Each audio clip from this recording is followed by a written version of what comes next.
Assalamualaikum warahmatullahi wabarakatuh. Nama saya Puji Astuti, NIM 111210162000083, kelas Pendidikan Kimia 2C, Universitas Islam Negeri Syarif Hidayatullah Jakarta. Pada kesempatan kali ini saya akan membuat video praktikum laju reaksi. Faktor-faktor yang mempengaruhi laju reaksi ada 4. Yang pertama, faktor konsentrasi terhadap laju reaksi. Yang kedua, faktor temperatur atau suhu terhadap laju reaksi. Yang ketiga, faktor luas permukaan terhadap laju reaksi. Dan yang keempat, faktor katalis terhadap laju reaksi. Berikut adalah video praktikumnya. Konsentrasi dan laju reaksi. Alat dan bahan. Alat yang pertama 2 buah gelas, kedua stopwatch, ketiga gelas ukur. Bahannya yang pertama larutan 60 ml cuka, kedua larutan 20 ml cuka dan 40 ml air. Ketiga 2 bongkahan kecil kapur tohor ukuran sama. Langkah kerja. Pertama, menyiapkan 2 buah gelas uji.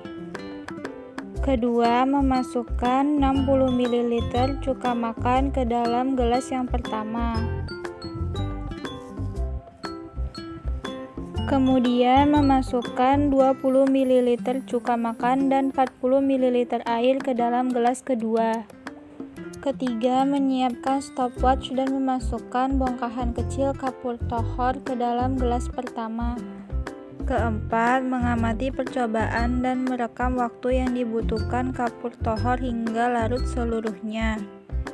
Berikut adalah hasil percobaannya. Melakukan hal yang sama seperti sebelumnya, yaitu menyiapkan stopwatch dan memasukkan kapur tohor ke dalam gelas. Kemudian mengamati percobaan dan merekam waktu yang dibutuhkan hingga kapur tohor larut seluruhnya. Berikut adalah hasil percobaannya. Temperatur dan laju reaksi. Alat dan bahan. Alat yang pertama 3 buah gelas, kedua stopwatch.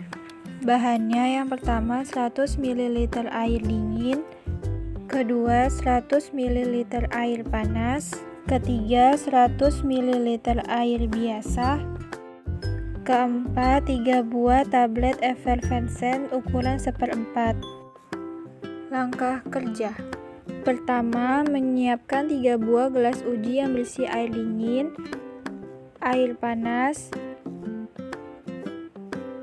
dan air biasa. Kedua, menyiapkan stopwatch dan memasukkan 1/4 tablet efervescent ke dalam gelas.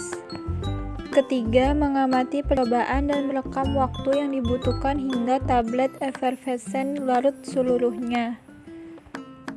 Berikut hasil percobaannya. Melakukan hal yang sama ke dalam gelas kedua yang berisi 100 ml air panas. Berikut hasil percobaannya. Melakukan hal yang sama ke dalam gelas ketiga yang berisi 100 ml air biasa. Berikut adalah hasil percobaannya.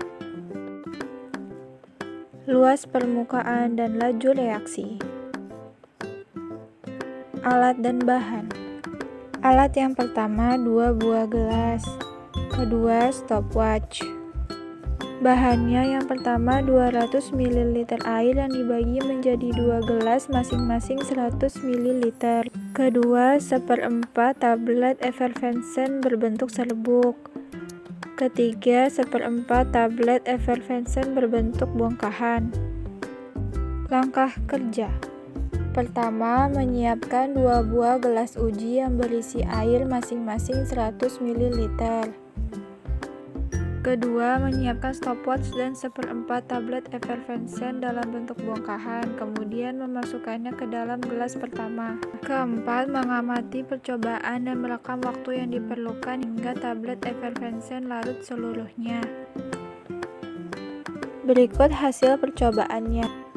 Melakukan hal yang sama ke dalam gelas kedua, hanya saja tablet efervensennya dalam berbentuk serbuk. Berikut hasil percobaannya. Katalis dan laju reaksi. Alat dan bahan. Alat yang pertama 3 buah gelas. Kedua stopwatch. Ketiga 3 buah jarum pentul. Bahannya yang pertama 100 ml cuka. Kedua 100 ml pemutih. Ketiga larutan 50 ml cuka dan 50 ml pemutih. Langkah kerja. Pertama, menyiapkan 3 buah gelas. Gelas pertama berisi 100 ml cuka, gelas kedua berisi 100 ml pemutih, dan gelas ketiga berisi 50 ml cuka dan 50 ml pemutih. Kedua, memasukkan jarum pentul pada masing-masing gelas dan menunggu hingga 10 menit. Setelah 10 menit, jarum pentul yang dimasukkan ke dalam 100 ml cuka tidak mengalami perubahan. Jarum pentul yang dimasukkan ke dalam 100 ml pemutih menghasilkan gelembung-gelembung dan karat. Jarum pentul yang dimasukkan ke dalam 50 ml cuka dan 50 ml pemutih menghasilkan gelembung-gelembung dan karat yang lebih banyak. Sekian, terima kasih. Wassalamualaikum warahmatullahi wabarakatuh.